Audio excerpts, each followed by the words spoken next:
నిన్ను ప్రార్థన చేసుకోకుండా చేయడానికి, నిన్ను ప్రార్థనకు వెళ్ళకుండా చేయడానికి అనేకమైన ఆటంకాలు వస్తుంటాయి. పోయిన వారం నేను ఏం చెప్పాను?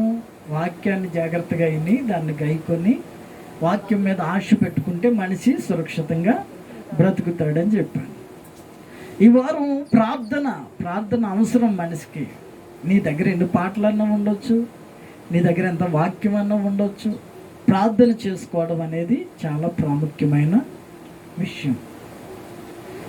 కనుక ఎప్పుడైతే అతనికి అయ్యా ప్రార్థనకి వెళ్ళి వద్దాం, ప్రార్థన చేసుకుని వద్దాం ఒక 10 నిమిషాలు అనేటప్పటికి ఆయన వెళ్ళిపోతూ ఉండేవాడు అంట. అలా 2-3 సార్లు అనగానే మరలా వస్తే ఒట్టు, మరలా రావట్లే. కనుక నీకు ప్రార్థన మీద ఆసక్తి ఉంటే నీ శత్రువుని జయించగలుగుతావు. ప్రార్థన మీద ఆసక్తి ఉంటే నిన్ను ఆటంకపరిచే వాళ్ళని జయించగలుగుతావు. ప్రార్థన మీద ఆసక్తి ఉంటే నీ సమయాన్ని సద్వినియోగం చేసుకోగలుగుతావు. ప్రార్థన మీద ఆసక్తి ఉంటే నీ జీవితం ఎంతో ఆశీర్వాదకరంగా ఉంటుంది. దేవునికి స్తోత్రం, హల్లెలూయా. ప్రార్థన చేసేవాళ్ళు పాపము చేయరు. ప్రార్థన చేసేవాళ్ళు పాపం చేయరు. ప్రార్థన చేసేవాళ్ళు అబద్ధాలు ఆడరు. నువ్వు ఇంకా అబద్ధాలు మాట్లాడుతున్నావు, అబద్ధాలు బ్రతుకుతున్నావు అంటే నువ్వు ప్రార్థన చేయట్లేదని, అంతే కదా? అంతేనా? ఒకసారి లెక్క చూసుకుందామా? నీ ప్రార్థన చేసేవాళ్ళు అబద్ధాలు ఆడరు, ప్రార్థన చేసేవాళ్ళు మోసం చేయరు, ప్రార్థన చేసేవాళ్ళు దేవుని సన్నిధిని విడిచిపెట్టరు, ప్రార్థన చేసేవాళ్ళు పాపము చేయరు.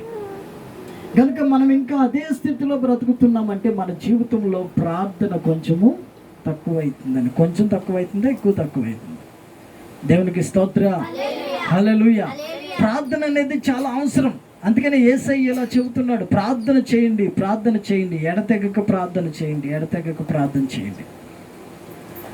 ఆ మాట చెబుతూ యేసయ్య అంటాడు, వారు ఇసుకక ప్రార్థన చేయవలెనని. ఎడతెగక ప్రార్థన చేయడం వేరు, ఇసుకక ప్రార్థన చేయడం వేరు. వారు ఇసుకక ప్రార్థన చేయవలెనని ఆయన వారితో ఈ ఉపమానము చెప్పిన 18వ అధ్యాయంలో లూకా సువార్త. ఎలా ప్రార్థన చేయాలంటే ఇప్పుడు ఇసుకక నిత్యము ప్రార్థన చేయాలని. ప్రార్థన ఆటోమేటిక్గా నీ జీవితాన్ని మార్చేస్తుంది. ప్రార్థన నీ లైఫ్లో ఉన్న కొరత అంతా తీసేస్తుంది. ప్రార్థన నీ పరిస్థితులను మార్చేస్తుంది. దేవునికి స్తోత్రం. ఇసుకకు ప్రార్థన చేయాలంటే ఇసుకదల్ల ఎందుకు వస్తుందండి మనిషికి? ఎందుకు వస్తుంది? దోమలు కుడితే కొంతమందికి ఇసుక వచ్చేస్తుంది. ప్రార్థనలో కొంచెం గాలి వేయకపోతే ఇసుక వచ్చేస్తుంది కదా. కొంతమందికి మేడం ఆరాధనకి వెళ్ళకపోతే తీసుకొస్తుంది, లాగి కొట్టాలనిపిస్తుంది కదా. దేవునికి స్తోత్రం, హల్లెలూయా. ఆమేన్, ఆమేన్. మీరు అందరూ మంచోళ్ళు, ప్రార్థనకి విలువ ఇస్తారు, ప్రార్థనకి ఇంపార్టెన్స్ ఇస్తారు. దేవునికి స్తోత్రం, హల్లెలూయా. కనుక యేసయ్య అంటాడు, ఇసుకక ప్రార్థన చేయండి. ఇసుకక ప్రార్థన చేయడం వల్ల ఏమవుతుంది? నా దేవుని పిల్లరా, మోషే ప్రార్థన చేసినప్పుడు ఆకాశాన్ని తెరిచి మన్నాను కురిపించాడా? ఆకాశం నుంచి మన్నాను కురిపించిన దేవుడు నీకు సాయంత్రానికి తిండి పెట్టలేడా? ఆకాశ పక్షులను పోషిస్తున్న దేవుడు నీ పిల్లలకు తిండి పెట్టలేడా? నీ కంగారి, నీ అభిప్రాయాలు, నీ సంపద, నీ ఒడిదుడుకు, నీ కష్టం, బీపీలు షుగర్లు తెచ్చిపెట్టుకుంటావు ఎందుకు? ఇగో నేను నీ పిల్లల్ని నేను పోషిస్తానని వాగ్దానం చేస్తున్న యేసయ్య నీతో ఉండగా, నీ కుటుంబంలో ఏమి కావాలో ఏమి అవసరం లేదో తెలిసిన వాడు, తండ్రిగా తల్లిగా నిన్ను ప్రేమిస్తున్నవాడు, నీ స్నేహితుడిగా నీతో పాటు ఉండగా నీవు కళ్ళు మూసుకుని ప్రార్థన చేస్తూ ఉన్నప్పుడు, మనసారా దేవుణ్ణి ఆరాధిస్తూ ఉన్నప్పుడు, ప్రభువు నీతో మాట్లాడి నీ అవసరాలు తీర్చడానికి ఆయన శక్తి కలిగిన దేవుడిగా నీతో ఉండగా, క్షణకాలపు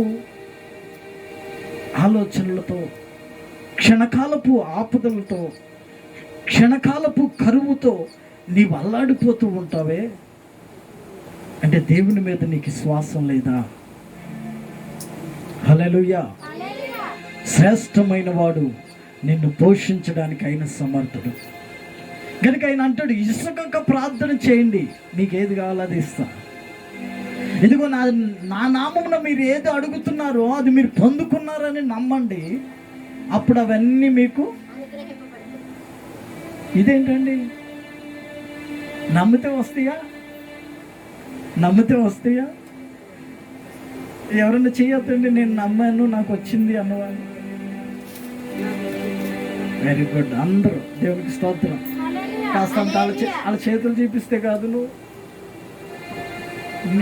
నీవు ఒక పయ్యర కొట్టుకుని నువ్వు కూర్చున్నావు. దేవునికి స్తోత్రం. హల్లెలూయా. నిద్రపోయే వాళ్ళ మొక్కలన్నీ చూపించవచ్చు. దేవునికి స్తోత్రం. హల్లెలూయా.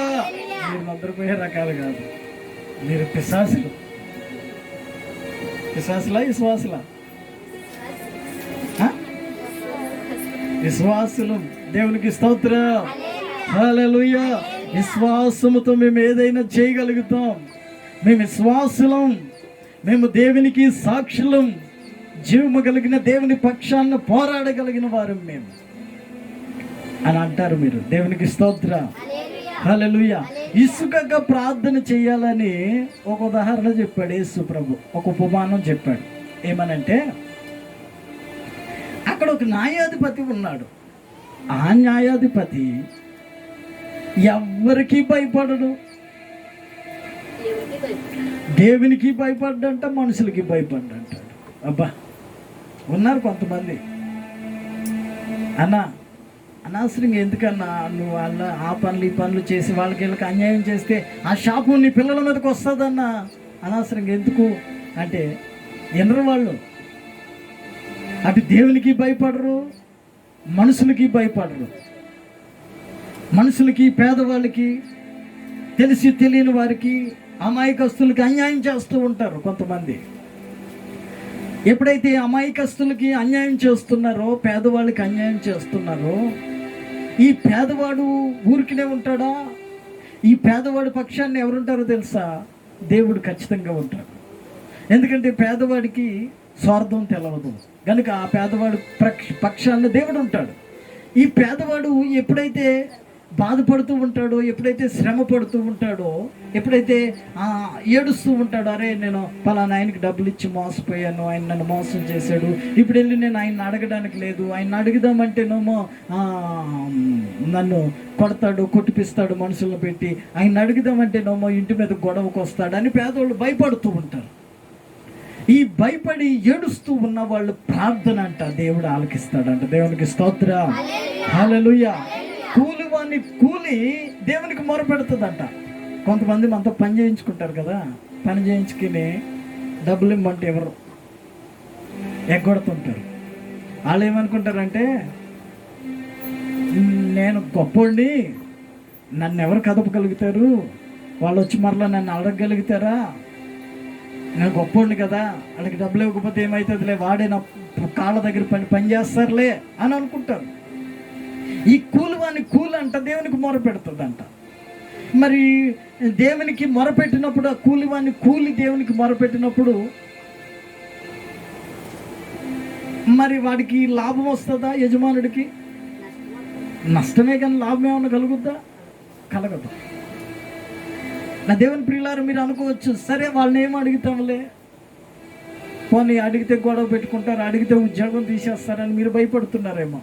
మీరు భయపడడం సహజమే, కానీ మీరు చేసిన కష్టం ఉందే, మీరు చేసిన ఆ చెమట వచ్చిన కష్టం ఉందే, ఆ కష్టం భయపడదు, అది దేవునికి మొరపెడుతుందంట. దేవునికి స్తోత్రం.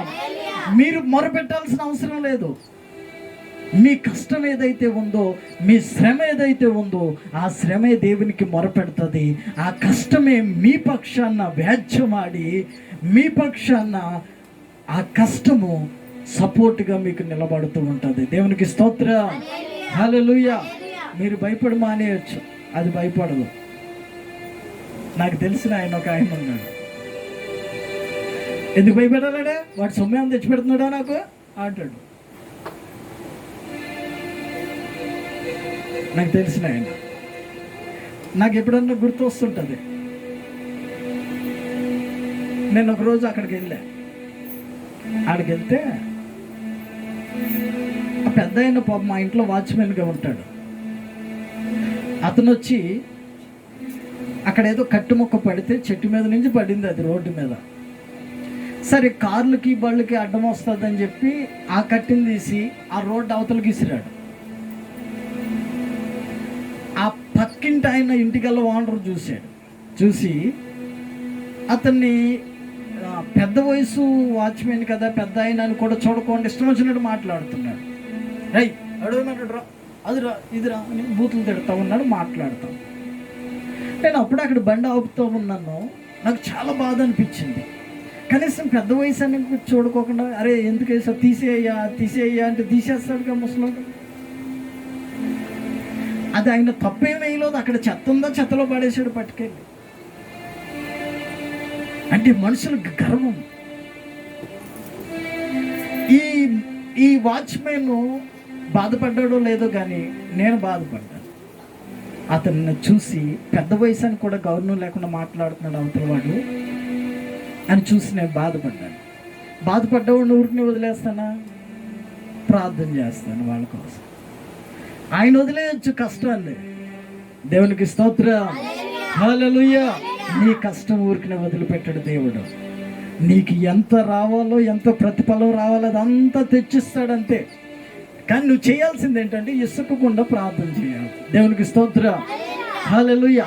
ఇశ్రాయేలీయులు బాగా శ్రమ పడుతూ ఉన్నప్పుడు, బాగా శ్రమల కొలువులో ఉన్నప్పుడు, బాగా నిందల్లో అవమానాల్లో ఉన్నప్పుడు వారు దేవునికి మొరపెట్టడం మొదలుపెట్టారు. ఆ ఇశ్రాయేలీయులు శ్రమ కొలువులో ఉన్నప్పుడు ఆ ఇటుకలు పోయాలా, మట్టి తొక్కాలా. ఆ స్టోరీని చదువుతూ ఉన్నప్పుడు, నిర్గమకాండంలో చదువుతూ ఉన్నప్పుడు నా కళ్ళ ఎదుట కనపడేది. ఎందుకంటే మా నాన్నగారు వ్యవసాయం చేసేవాడు బాగా. వ్యవసాయం చేస్తున్నప్పుడు ఎండని వర్షమని చూడకుండా మట్టి తొక్కడం, చక్కగా భూమి సదును చేయడం, భూమి మెరకైపోతే నీళ్లు రాకపోతే ఆ భూమి అంతా మరల వేసవకాలం అదంతా తవ్వి బయట వేయడం మట్టి. తర్వాత పల్లమైన తర్వాత అదంతా గుంతలు పూడ్చుకుని మరల సాగు చేసి వ్యవసాయం చేయడం. ఇంతంత లోతు, మోకాళ్ళ లోతు భూమిలోకి కూరుకుపోయాయి బురదల్లో, పొలంలో. అయినా సరే అంత కష్టపడుతూ ఉండేవాడు మా కోసం మా నాన్నగారు. ఆయన చూసి ఆయన వ్యవసాయంలో ఎంత కష్టపడ్డాడో నేను దేవుని వ్యవసాయంలో అంత కష్టపడాలని నేర్చుకున్నాను. దేవునికి స్తోత్రం, హల్లెలూయా. నా దేవుని ప్రియులారా, ఆయన సంవత్సరం 6 నెలలు కష్టపడి రాత్రనక పగలనక పొలం చుట్టూరు తిరిగి, తింటకు కూడా సరిగ్గా సమయానికి ఇంటికి రాకుండా పొలం చుట్టూరు తిరిగి నీళ్లు కట్టి పొలానికి మందులు చల్లి, తినకపోయినా అప్పు సప్పు చేసి పొలానికి మందులు తీసుకొచ్చి పురుగు పట్టకుండా చూసి దాన్ని శ్రేష్టమైన పంట రావాలని దాని కొరకు శ్రమటూర్చి కష్టపడితే ఆఖరికి ఆ అప్పులు తీరకపోగా ఒట్టి గడ్డి మాత్రం మిగిలేది. అయినా మా నాన్నగారు ఒక సంతోషం ఉండేది. ఒట్టి గడ్డి మిగిలితే దాన్ని చూసి కూడా సంతోషించేవాడు. ఎందుకో తెలుసా? నాకు నా పిల్లలకి ఆహారము, ఈ పొలంలో నుంచి ఆహారం వచ్చినా రాకపోయినా, ఇదిగో నేను మేపుతున్న బర్రెలు ఉన్నాయి, పశువులు అంటే చాలా ఇష్టం ఆయనకి. పశువులు అంటే చాలా ఇష్టం. నేను మేపుతున్న పశువులు ఉన్నాయే, వాటికి గడ్డి మిగులుతుంది. ఎవరైనా అడిగితే మోషే, రే నాన్నగా మోషే, ఈ పొలంలో ఏమైనా మిగులుతుందా నీకు అంటే మా నాన్నగారు అనేవాడు, అయ్యా ఏం మిగలకపోయినా బర్రెలకి గేదెలకి గడ్డి మిగులుతుంది చాలు. గేదెలకి గడ్డి కొనవసరం లేకుండా మిగులుతుంది చాలు. సరే ఈ సంవత్సరం ఏమీ మిగలలేదని ఈ సంవత్సరం పంట చేతికి రాలేదని మరలా వ్యవసాయం చేయడం మానేసేవాడా? కాదు, మరలా కష్టపడేవాడు, మరలా అప్పు తెచ్చేవాడు, ఆ పొలాన్ని దున్నేవాడు, ట్రాక్టర్ కానీ కూలోళ్ళు కానీ అందరికి సరిపెట్టగా ఇంకా మందులు చల్లడానికి మరలా అప్పు. పొద్దున్నే ఉదయాన్నే పొలంలోకి వెళ్ళి పనిచేస్తుంటే మా అమ్మ అన్నం వండిన తర్వాత వేడిగా గంజాన్నం కలుపుకుని టిఫిన్లో వేసుకుని మా నాన్నగారికి తీసుకెళ్తుండేది పొలం. పొద్దున్నే ఆయన 6 గంటలకు వెళ్ళిపోయి పొలంలో వంగుంటే ఎందుకు కష్టపడేవాడు అంటే, 1 తన పిల్లలను పెంచాలి, 2 తను మేపుతున్న పశువులకు లోటు లేకుండా చూడాలి. అంతేగాని ఆ పొలంలో ఏదో ఆదాయం వస్తుంది, ధాన్యం మిగులుతుంది అని కాదు. ఏ సంవత్సరం కూడా దాన్ని వదిలిపెట్టేవాడు కాదు, పంట రావట్లేదు కదా అని. మరలా పొలం ఏమన్నా సొంతదా? అది ఏరేవాడిదే. అది ఇంత మెరకున్న భూమిని చక్కగా సదును చేశాడు. ఇంత శ్రమ ఉంటుంది. కారణం ఏంటంటే, నేను ఆ నిర్గమకాండం చదివేటప్పుడు ఇశ్రాయేలీలు అక్కడ ఆ భూమిని సదును చేస్తూ, ఇశ్రాయేలీలు ఆ యొక్క ఇటుకలు తీయడానికి గడ్డు కోసి, ఇటుకలు కాల్చడానికి గడ్డు కోసి, ఆ ఇశ్రాయేలీలంతా శ్రమ పడుతూ ఉంటే వారు ప్రార్థన చేయడం మొదలుపెట్టారండి. ఒకరోజు ప్రార్థన చేయడం మొదలుపెట్టిన తర్వాత వాళ్ళు ఇసుకగా ఎడతెగక ప్రార్థన చేస్తూ ఉంటే, ప్రార్థన చేస్తూ ఉంటే దేవాతి దేవుడిగా వారిని కరుణించాడండి యేసయ్య. వారు మట్టి తొక్కుతూ శ్రమ పడుతూ అనేక నిందలు అవమానాల్లో కూరికిపోయిన స్థితిలో ప్రార్థన చేస్తూ ఉన్నప్పుడు వారు ప్రార్థన ఆలకించాడు. మోషేతో అంటాడు, ఇదిగో ఇశ్రాయేలీలు నా జనులు పెడుతున్న మొర నేను ఆలకిస్తూ ఉన్నాను, వారు మొర నేను విన్నాను కనుక నువ్వు వారిని విడిపించడానికి వెళ్ళాలన్నాడు. దేవునికి స్తోత్రం, హల్లెలూయా. నీవు చేసిన కష్టం, నీవు అనుభవిస్తున్న నిందలు, నీ శ్రమ దేవునికి మొరపెడుతూ ఉండగా నీవు ఆ శ్రమల్లో నుంచి ఇదిగో అతి త్వరలోనే విడుదల పొందుతున్నావన్న మాట వాస్తవము. అది నా యేసయ్య తప్పకుండా నీ జీవితంలో నెరవేరుస్తాడన్న మాట నిజం, నిశ్చయముగా ఆయన ఈ రోజున సెలవిస్తూ ఉన్నాడు. దేవునికి స్తోత్రం. మీరు ఇసుకక ప్రార్థన చేయండి. ఇసుకక మీరు ప్రార్థన చేసినప్పుడు ఆ ప్రార్థన ప్రతిఫలాన్ని మీరు పొందుకుంటారు. ఆ ప్రార్థన ఇలువని మీరు అనుభవిస్తారు. ఆ ప్రార్థన శక్తిని నీవు, నీ పిల్లలు, నీ కుటుంబం, నీ తరతరాలు ఆ ప్రార్థన శక్తిని అనుభవిస్తారు. నీవు ఈరోజు ఇసుకుపోయినట్లయితే, నీవు ఈరోజు తొట్టిల్లిపోయినట్లయితే, నీవు ఈరోజు ఎంత ప్రార్థన చేసినా నాకు లాభం లేదు అని వేసారిపోయిన జీవితంలో నీవు ఉన్నట్లయితే, ఇదిగో నా ప్రభు నిన్ను మరొకసారి హెచ్చరిస్తూ ఉన్నాడు. ఇసుకక నీవు ప్రార్థన చేయి. నీ కోరిక నెరవేరేంత వరకు ప్రార్థన చేయి. నీ ఆలోచన నెరవేరేంత వరకు ప్రార్థన చేయి. నీ ఆలోచన నీకు సరిపడిన సమయంలో, నీకు అనుకూలమైన సమయంలో, నీకు కావలసిన సమయంలో నీ ఆలోచన నెరవేర్చి ఆయన ఆకాశపు కిటికీలు వెప్పి నీ కొరకు దాన్ని తెచ్చి పెడతాడు. నీవు దేన్నైతే కోరుకుంటున్నావో అది నీకు అవసరమైన సమయంలో నీకు తెస్తాడే తప్ప నీ విసిగిపోయి ప్రార్థన మానేసినంత రాన్నే నీకు లాభమేమీ ఉండదు. దేవునికి స్తోత్రం కలుగును.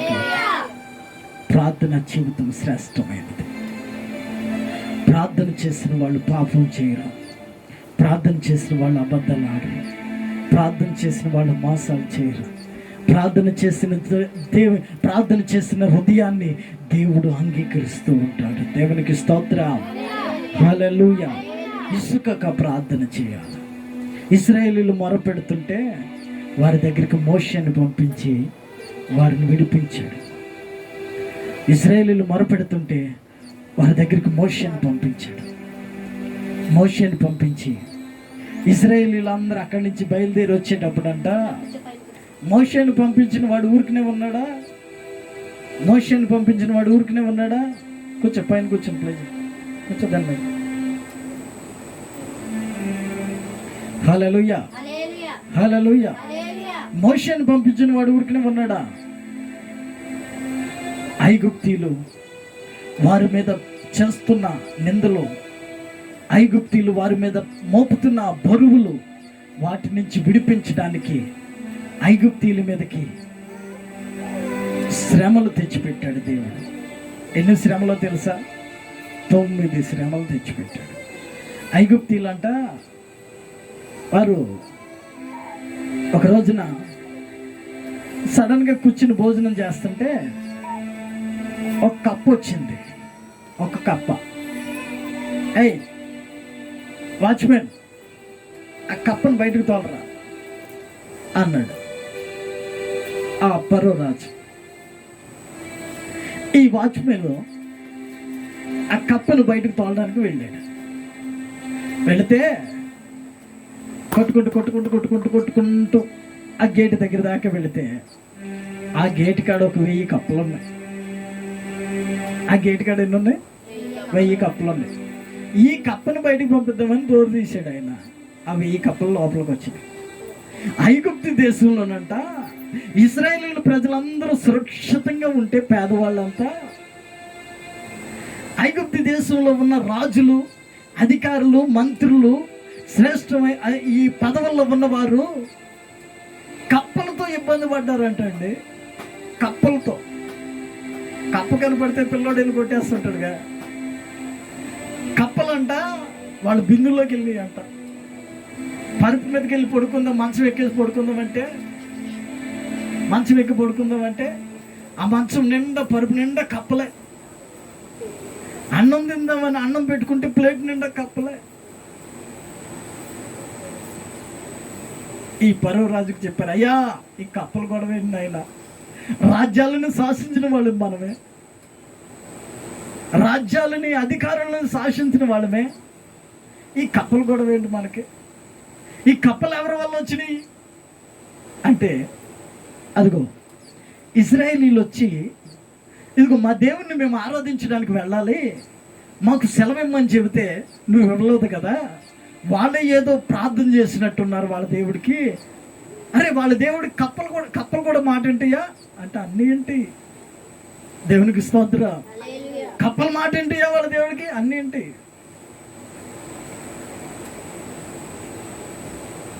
అయితే మోషేని రమ్మనండి.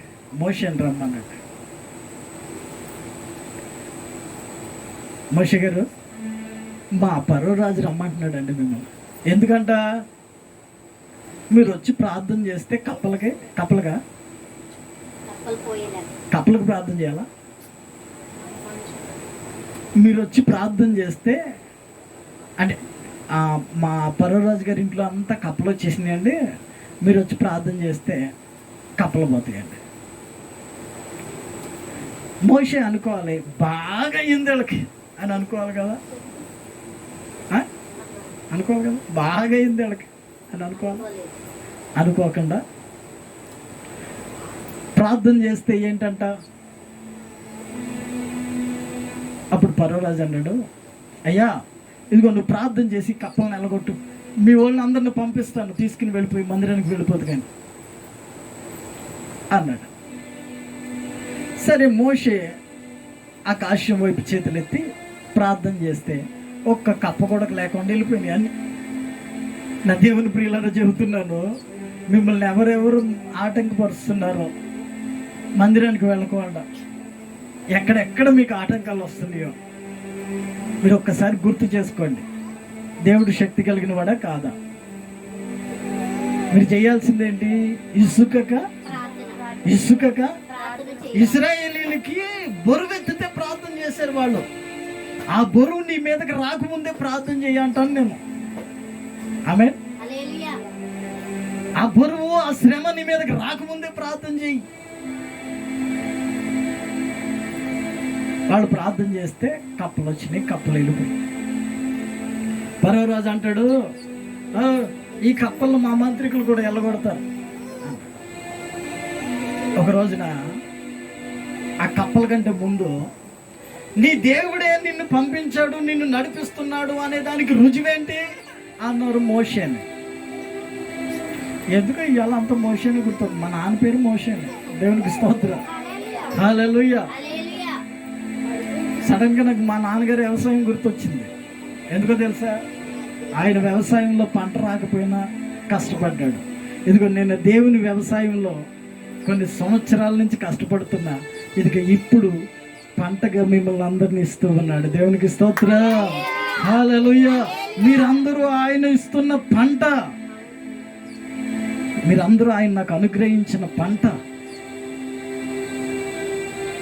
మీరు ఫలించాలి, అభివృద్ధి పొందాలి, ఆశీర్వదింపబడాలి. మీరు ఇవాళ ఫాదర్స్ డే అంట, తెలుసా మీకు? అందుకే మా నాన్న గుర్తొచ్చాడు. దేవునికి స్తోత్రం. హల్లెలూయా. మా నాన్న గుర్తు వచ్చినప్పుడల్లా నాకు వాక్యం గుర్తొస్తుంది. వాక్యం గుర్తొచ్చినప్పుడల్లా ఇంకా దేవుణ్ణి స్వతంత్రించుకుంటూ ఉంటాను. దేవునికి స్తోత్రం. మా నాన్న చేసింది వ్యవసాయమే, మా నాన్నని మేపింది బర్రెలనే, పొలాలనే, కానీ నాకు వాక్యాన్నే నేర్పించాడు. వాటిల్లో నుంచి అనిపిస్తుంది నాకు. దేవునికి స్తోత్రం. హల్లెలూయా. విశ్వాసించండి, విశ్వసించండి. మీరు ప్రార్థన చేయండి, దేవుని ప్రతిఫలాలు మీరు చూస్తారు. ఈ రోజున మీరు సుఖక ప్రార్థన చేస్తేనే ప్రతిఫలం.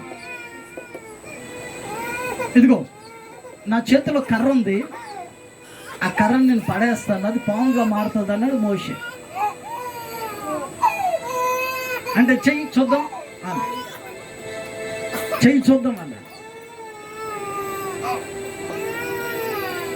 ఆ మోషే చేతిలో కర్ర అలా వేసాడు. వేస్తే అది సర్రని ఇట్లా లేచి పాము ఆడుతూ ఉంటాయి. పాము అయిపోయింది కర్ర.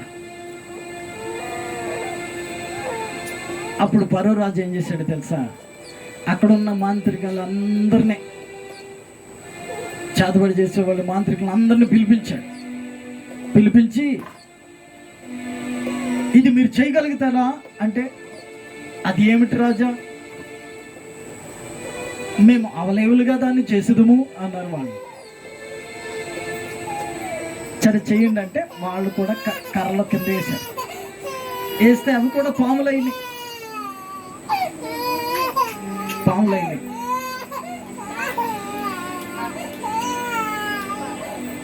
పాములైనవి. వాళ్ళు దాంట్లో మోషే పామును గుర్తుపట్టాలి. ఇప్పుడు మోషే పామును గుర్తుపట్టాలి. వెళ్ళి మోషే వెళ్ళి అలాగా ఆ పాముని తోకను పట్టుకోగానే అది కర్రగా మారిపోయింది. నా దేవుని ప్రియులారా, అక్కడ ఒక విషయాన్ని గమనించాను. మోషే చేతిలో ఉన్న కర్ర పాముగా మారగలదు, కర్రగా మారగలదు. ఐగుప్తు దేశంలో మాంత్రికులు, జ్ఞానులు, ఆ శాస్త్రవేత్తలు వాళ్ళ చేతిలో ఉన్న కర్రలు పాముగా మారినాయి, కానీ మరలా కర్రగా మారినట్టు బైబిల్లో రాసలేదు. దేవునికి స్తోత్రం. హల్లెలూయా. కనుక ఇన్ని అద్భుతాలు చేశాడు. ఇంకా ఉన్నాయి, ఇంకా ఉన్నాయి. ఒక రోజున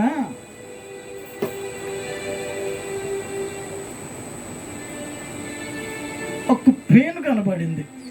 ఒక పేను. పేను తెలుసా? ఎంతమంది తల్లో ఉన్నాయి పేర్లు?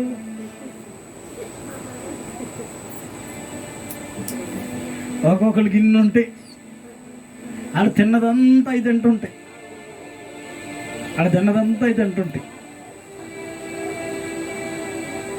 రుచికరమైన భోజనం దొరుకుతుంటుంది వాటికి. ఒక్కొక్క తల్లో ఉంటాయి. అట్లా పేర్లు కనపడ్డాయి. అరే ఈ పేలేంట్రా ఇలా కనపడుతున్నాయి అంటే, చూస్తే ఇంటి నిండా పేలే, ఒంటి నిండా పేలే, తల్లోనూ పేలే, ముఖం మీద పేలే, అన్నం తిందామంటే అన్నంలోనూ పేలే. మహిస్తారంగా దేవునికి వ్యతిరేకంగా తిరిగారు గనక, దేవుని మాట వినలేదు గనక, దేవుని బిడ్డలను కించపరచాలని చూశారు, దేవుని బిడ్డలను అవమానపరచాలని చూశారు గనక, వారిని తల్లో ఉండే జస్ట్ ఒక పేలుతో బాధ పెట్టాడండి దేవుడు. యమ బాధ పెట్టాడు. దేవునికి స్తోత్రం. హల్లెలూయా. ఐగుప్తు దేశంలోనంట దుమ్ము లేపాడంట. దుమ్ము తెలుసా మీకు? ధూళి. ఈ ధూళంతా లేసేటప్పటికి అదంతా భయంకరమైన పేలుగా మారిపోయింది. ఈ ధూళి లేసేటప్పటికి పేలుగా మారిపోయినాయి. ఎవరైతే దేవుని బిడ్డలను అవమానపరుస్తారో, ఎవరైతే దేవుని బిడ్డలను కించపరుస్తుంటారో వాళ్ళ కోసం మీరు ఎక్కువ ఆలోచించాల్సిన అవసరం లేదు. వాళ్ళు ఏం చేస్తాడు తెలుసా? వాళ్ళ దగ్గర కప్పలన్నా పంపిస్తాడు, పేలన్నా పంపిస్తాడు. ఈగలు వచ్చినాయి అంట ఒకరోజు. ఈగలు తెలుసా ఎంతమందికి? అందరికీ తెలుసు. ఈగ మనిషికి ఏమన్నా హాని చేస్తుందా? చెప్.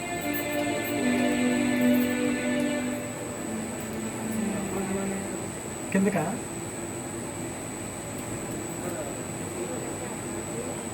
ఇక్కడికేనా? వెళ్దాం. మీరు వెళ్ళండి, పదండి. హల్లెలూయా. ఈగలు మనుషులకి ఏమన్నా ఆన్ చేస్తాయా? అయినా సరే ఆ ఈగలతో బాధ పెట్టాడంట ఐగుప్తీయుల్ని. ఇలాగ అనేకమైన అద్భుతాలు దేవుడు చేస్తా ఉన్నాడు. అట్లని అద్భుతాలు అనాలా, ఐగుప్తీయుల కొరకు శ్రమలు పెట్టాడనాలా? అంటే నీ నిమిత్తము ఎవరైతే నిన్ను నిందిస్తున్నారో, అవమానపరుస్తున్నారో, ఎవరైతే నిన్ను కించపరుస్తున్నారో వారిని ఒక ఆట ఆడుకుంటాడు తెలుసా దేవుడు. వాళ్ళకి నిద్ర లేకుండా చేస్తాడు. మీకు ఇంకా చెప్తా, వచ్చే వారం చెప్తా మిగతా కార్యక్రమాలు. చాలా టైం అయింది, అందుకే ముగిస్తున్నాను. దేవునికి స్తోత్రం. హల్లెలూయా. కనుక మీరు ఇసుకక ప్రార్థన చేయాలి. ఇసుకక మీరు ప్రార్థన చేసినప్పుడు దేవుని ప్రతిఫలాన్ని అనుభవిస్తారు. ఇసుకక ప్రార్థన చేసినప్పుడు దేవుని ఆశీర్వాదాలు మీరు అనుభవిస్తారు. ఈ కొద్ది మాటలు చాలా అనుకుంటా. ఇంకా ఎక్కువగా మీకు పెట్టినా, ఇంకా ఎక్కువగా మీకు చెప్పాలన్నా ముందు వచ్చిన వాళ్ళు ఉన్నారే, వాళ్ళు ఇసుక్కుంటారు మళ్ళీ మన మీద. దేవునికి స్తోత్రం. హల్లెలూయా. మన మీద మన పరిస్థితులు బాగోక లేట్ వచ్చాం, కానీ ముందు వచ్చిన వాళ్ళు ఉన్నారు, వాళ్ళు ఇసుక్కుంటారు. కనుక ప్రార్థన చేసుకుందాం. అందరు ఇక్కడ కళ్ళు మూసుకోండి, ప్రార్థన చేసుకుందాం. హల్లెలూయా. స్తోత్రం, స్తోత్రం, స్తోత్రం, స్తోత్రం, స్తోత్రం. దేవా, ఇసుకక ప్రార్థన చేయమన్నాం. ఇసుకక ప్రార్థన చేసిన వాళ్ళ జీవితాల్లో అద్భుతాలు చేసిన దేవుడు. ఇసుకక ప్రార్థన చేసిన వాళ్ళ జీవితాల్లో ఎన్నో గొప్ప కార్యాలు చేసిన దేవుడు. కనుక ఈ రోజున ఈ వాక్యం విన్న ప్రతి బిడ్డను మీరు దీవించి ఆశీర్వదించి నీ కృపలో భద్రపరిచి